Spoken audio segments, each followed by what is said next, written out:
Welcome inside Wendell Clark's Classic Grill and Bar in Saskatoon for another episode of the YXE Sports Podcast. We were on a 3-week hiatus, but Matt Morrison is with you. He's here. He's glad to be with you, and I'm riding solo tonight. So Ray Morrison is not with us. He couldn't be here, so I'm going to try to do this whole thing myself, and I'm going to try to not royally screw it up. Big thanks to everybody that's tuning in on the Wendell Clark's Classic Grill and Bar Facebook page, the YXE Sports Podcast Facebook page, no YXE, and also wherever you get the audio version of your podcasts. Big thanks to everybody for tuning in. Because I am riding solo today, we're going to try something a little bit different, and that's going to be an episode of Ask Matt Anything. So I encourage you to leave your questions on Facebook, wherever you're watching. Leave a comment, and you can ask me for my opinion on anything sports related, and I will try to give you my opinion. And the sports are happening fast and furious. The province is back reopened. A bunch of other sports are going. The Olympics are going. So we have a jam-packed show for you today. And like I said, make sure you leave those comments in the comments section because I want to know what questions you have as it pertains to sports. Starting off locally, the Saskatoon Blades last week announced that they have hired their 18th coach in franchise history. Brendan Sawney is the coach. He's going to take over for Mitch Love. Of course, Love left to take a head coaching position in the American Hockey League with the Stockton Heat. Of course, the Stockton Heat are the American Hockey League affiliate of the NHL's Calgary Flames. So a good job by Mitch Love. Of course, he did some fantastic things in his 3 short seasons here in Saskatoon, got the Blades back on the map as one of the premier teams in the Western Hockey League. So we're going to see what kind of follow-up Brendan Sawney has. He's 34 years old. He was coaching in France this past year, and he led his team to the second best record in the French league that he was coaching in. And what's interesting about Brendan Sawney is that much like Mitch Love, he was an assistant coach in Everett with the Everett Silvertips as well. Of course, when Mitch Love was hired as a member of the Saskatoon Blades, he was hired after being an assistant in Everett, and Brendan Sawney used to be an assistant coach in Everett as well. So he is going to be the new head coach of the Saskatoon Blades, the 18th head coach in Blades history, just 34 years old as well. So congratulations to Brendan and his entire family. I know that he is super ecstatic to come to Saskatoon with him and his wife and his family. They're excited to be here. So we're going to have to try to get Brendan Sawney on the YXE Sports Podcast in the not-too-distant future. Another note from the Saskatoon Blades, of course, the National Hockey League draft was this past weekend, and Colton Dock, a member of the Blades, was selected in the second round, 62nd overall to the Chicago Blackhawks. And what's interesting about that, of course, Colton Dock's older brother, Kirby, was a one-time member of the Saskatoon Blades. He was selected 3rd overall in 2019 by those same Chicago Blackhawks. So the Dock brothers are going to be tearing up the National Hockey League, hopefully, for years to come. But both the Dock brothers are in Chicago. So that's kind of what we have in way of housekeeping. The Saskatchewan Roughriders training camp is hit the ground running. They've been doing training camp for a few weeks now. Obviously, we've been on holidays, so we haven't really had a big opportunity to talk about it, but they had their green and white scrimmage this past weekend. 2,800 fans were at Mosaic Stadium. They were allowing 5,000 fans to show up for the green and white game, and 2,800 fans showed up to see the green and whites and see what kind of team the Riders have this year. And obviously, there's questions around the Saskatchewan Roughriders and, well, really all over the Canadian Football League because they didn't play last year due to COVID. So the Winnipeg Blue Bombers are still technically the defending Grey Cup champions, but the Saskatchewan Roughriders, of course, are well underway. There's a healthy quarterback competition going on, it sounds like, down in Regina as well. Of course, not number 1, Cody Fajardo is the undisputed starter for the Saskatchewan Roughriders, but that number 2 quarterback position, that is wide open. And there's probably 3 or 4 Rider quarterbacks that are vying for that second spot. You look at guys like Isaac Harker, Tom Flacco, Paxton Lynch are all competing to back up Cody Fajardo this season. Final cuts are going to be on Friday as well, it sounds like. So, of course, the opening game for the Saskatchewan Roughriders is August the 6th. That is a game down at Mosaic Stadium in Regina. They're taking on the BC Lions. So hopefully the Saskatchewan Roughriders can get off to that hot start. Of course, they have 4 out of 5 of their first games are at home, so hopefully they can take advantage of that Mosaic Stadium crowd. down in Regina while the opportunity is there. So conditioning was a little bit of a concern for head coach Craig Dickinson, which is kind of what you expect after the players haven't played all season. Last season, I mean, they haven't played meaningful football in about a year and a half, 2 years. So hopefully the Riders can get back in tip-top shape conditioning-wise, because head coach Craig Dickinson was a little concerned about that. There is some concern amongst the O-line as well, so hopefully that gets sorted out. But the Saskatchewan Roughriders know that it's going to be imperative to keep Cody Fajardo healthy and on his feet if he wants to have another outstanding season in 2021 for the Saskatchewan Roughriders. Speaking of the Saskatchewan Roughriders, this also kind of turns into the AMA, the Ask Me or Ask Matt Anything segment. Of course, reminder, leave your comments, your questions, your opinions even in the comments section, and they'll be read right here on the YXE Sports Podcast. But of course, it was a big story out of Riderville just before training camp got started. All the injuries, right? It was the weirdest thing. Out of 3 players, I believe that number was actually 4, but how does a handful of players have Achilles injuries in the same day? I think they happened within 5 or 6 minutes of one another. And the question or the answer to that is I actually have no idea. It could just be one of those fluke injuries. I know that the strength and conditioning team for the Saskatchewan Roughriders, those coaches took a lot of heat for that situation. How can you let 4 players do that, like especially in 5 or 6 minutes? It's definitely an interesting topic of discussion. One of the players that got hurt was the 2nd overall pick in this year's Canadian Football League amateur draft, which was Nelson Lacombo, a defensive back from BC, who's also a Saskatchewan Husky, a former Saskatchewan Husky. And he was one of the ones that unfortunately tore his Achilles, as was Larry Dean, the big offseason acquisition for the Riders, a linebacker. So he's not going to play. Again, one of those freak incidents.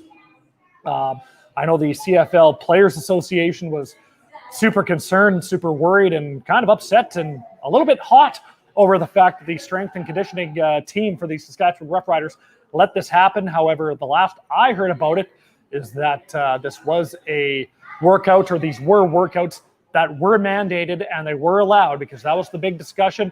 It wasn't technically part of training camp. So were they really allowed to be doing it? But the answer is yes, they were allowed to be doing it. And again, just an unfortunate incident. Those Achilles injuries, we see them in all sports, mostly football and baseball and basketball, but it's one of those non-contact injuries where you can be just doing whatever, and all of a sudden your Achilles can just blow up on you. And apparently it's quite the sight to be seen, your Achilles when it tears, because it rolls up into your calf, kind of just tightens up like a little ball and rolls into your calf. Apparently it doesn't hurt that bad though, so that must be quite the shock to the system if it doesn't hurt. It sounds like somebody, or it feels like somebody just steps on your heel.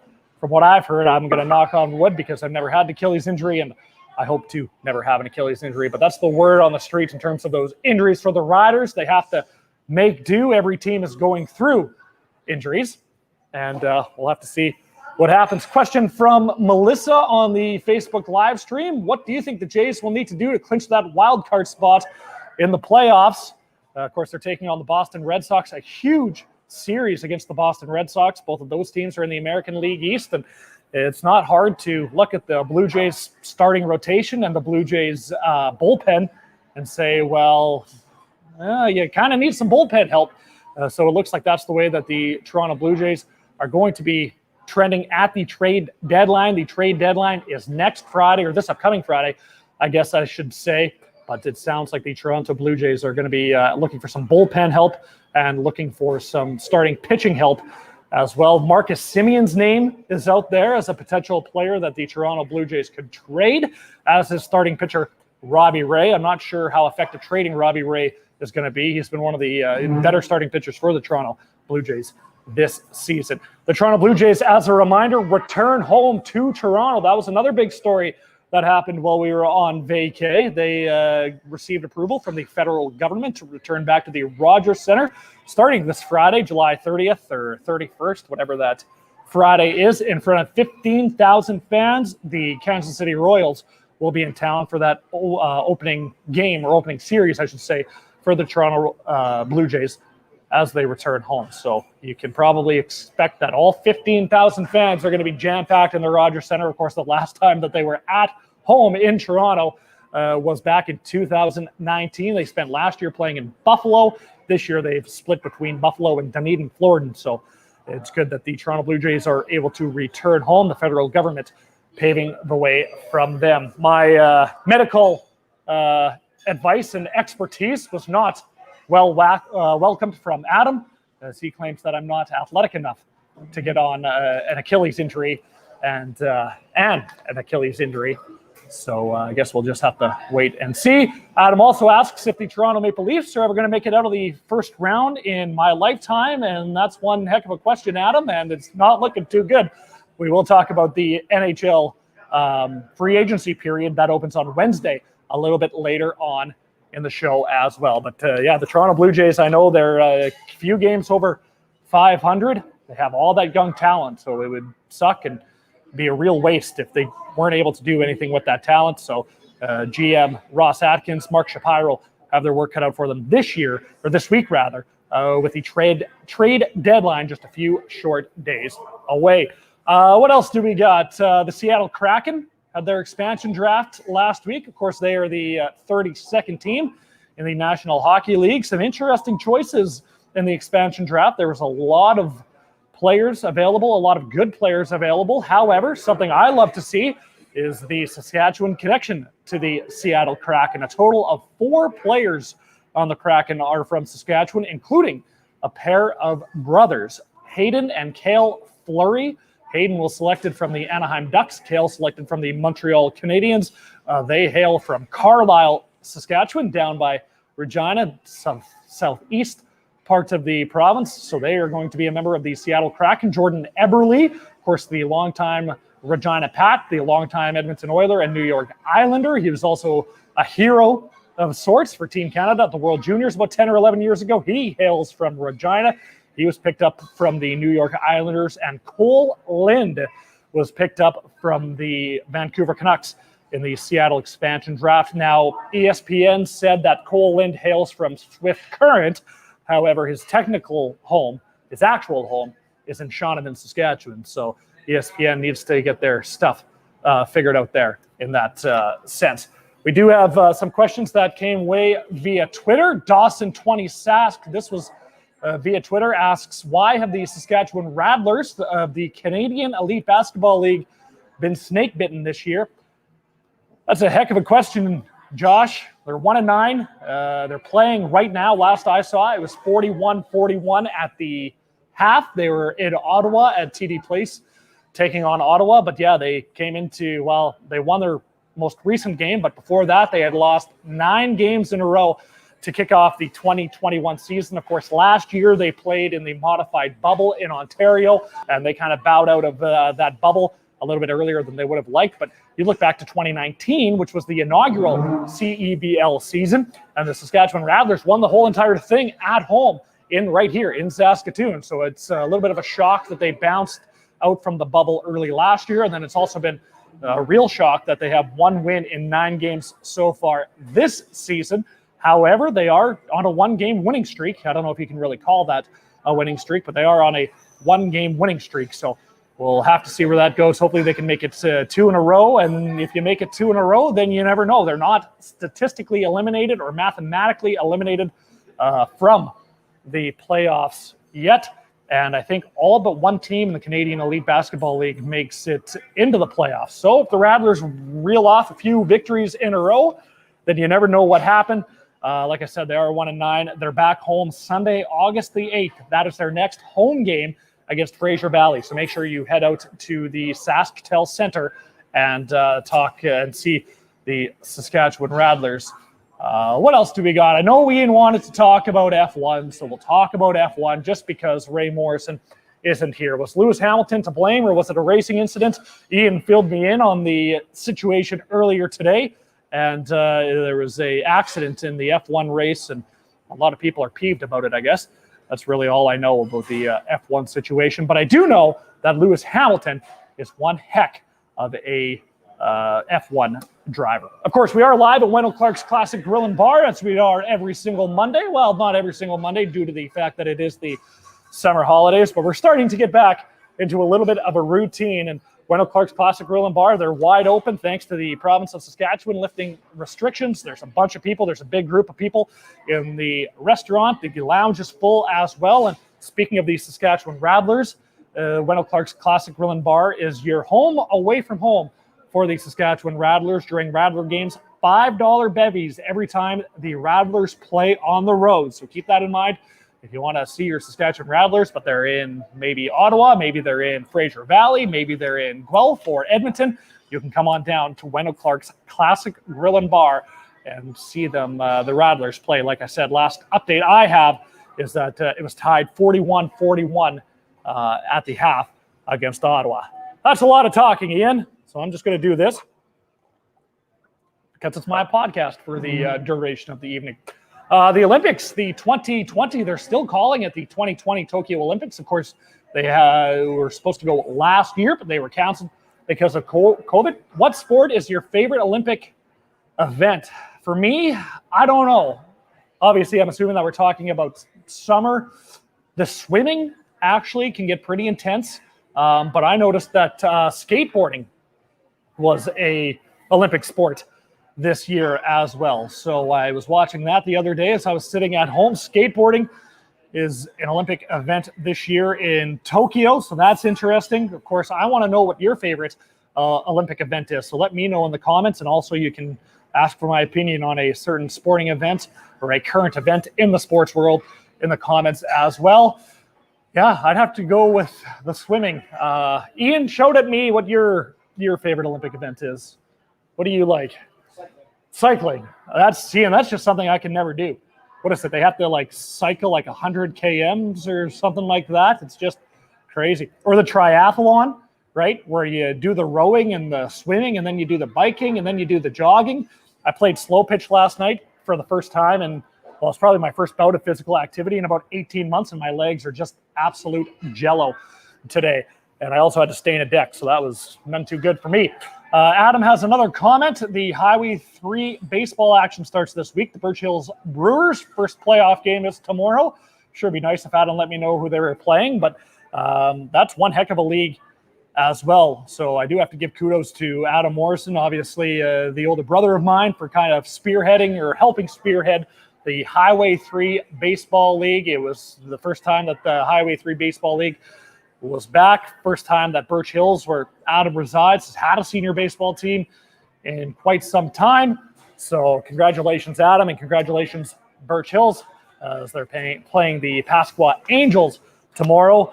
Tisdale, I believe, Nipawin, Prince Albert's, Marysburg. Some pretty good ball out there in the Highway 3 baseball league. So good job, Adam, on that. Speaking of the Tokyo 2020 Olympics, of course, last year, like I said, it was canceled due to COVID, and in that part of the world, COVID is still a big conversation. Yeah, I guess you can make the argument that it's still a big conversation everywhere still around the world. But should the Olympics have even gone ahead this year? That's a question I can't really answer. I do have to say I feel like the hype around the Olympics isn't what it is this year as it has been in years past. Maybe it's just me personally, but I've just felt that the hype isn't typically there as opposed to what it has been. I knew that they were kind of starting in the summer this year, and then one day all of a sudden they were just on my TV. So that was quite the surprise to me. There have been some incidents of some athletes testing positive for COVID and having to bow out of the Olympic Games, of course, in the name of safety, which you kind of figured was probably going to happen. But I also read something a little bit disturbing that before the Olympics were starting, I guess some of the swimming pools might have had some E. coli in them and something like that. So it just sounds like a big gong show for the Tokyo Olympics, and they're still calling it the Tokyo 2020 Olympics. I would have thought that, they had a year to prepare, or an extra year to prepare. They would have maybe taken down the Tokyo 2020 banners and put up Tokyo 2021 banners, but I digress, and that's why I don't make those decisions. So it is interesting to see.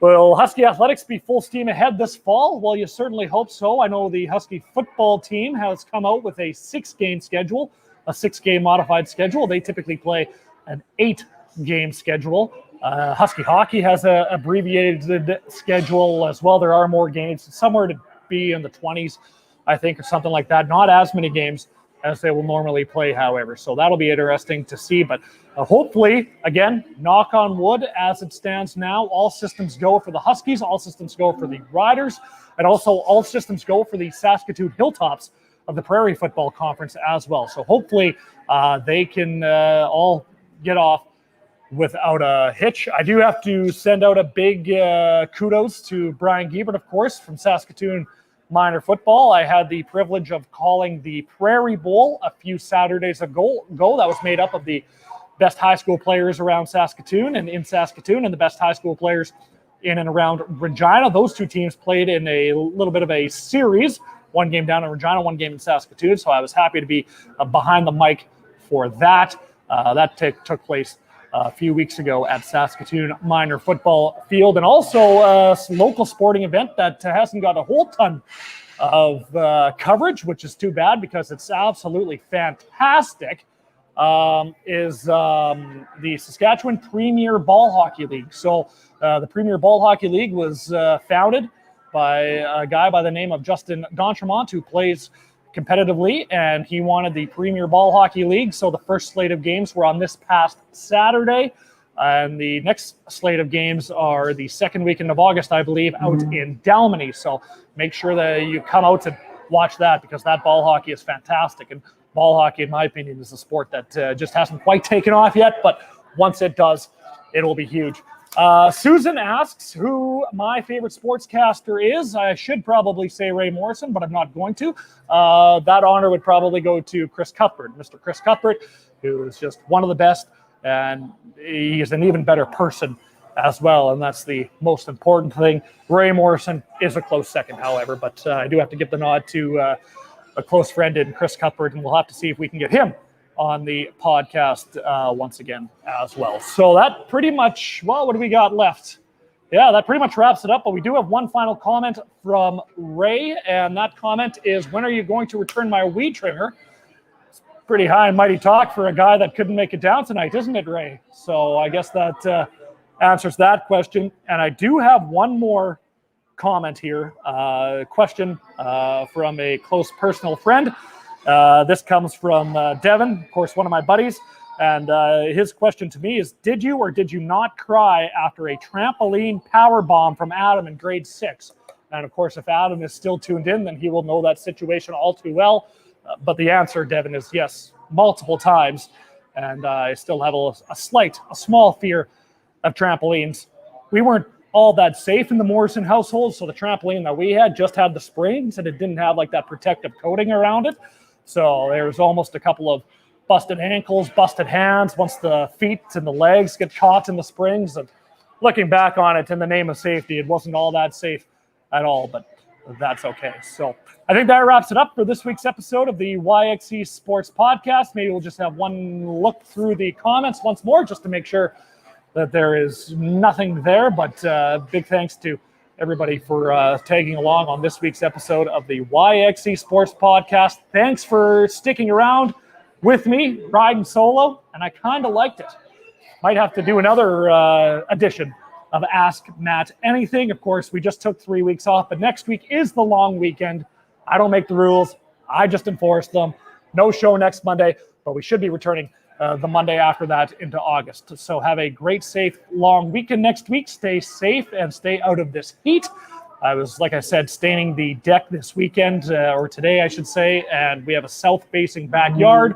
Decided it was a heck of an idea to do the staining in the afternoon, so the sun was just beating down my neck all afternoon. But got the deck stained, and that's the important part. So make sure you follow me for more home improvement tips.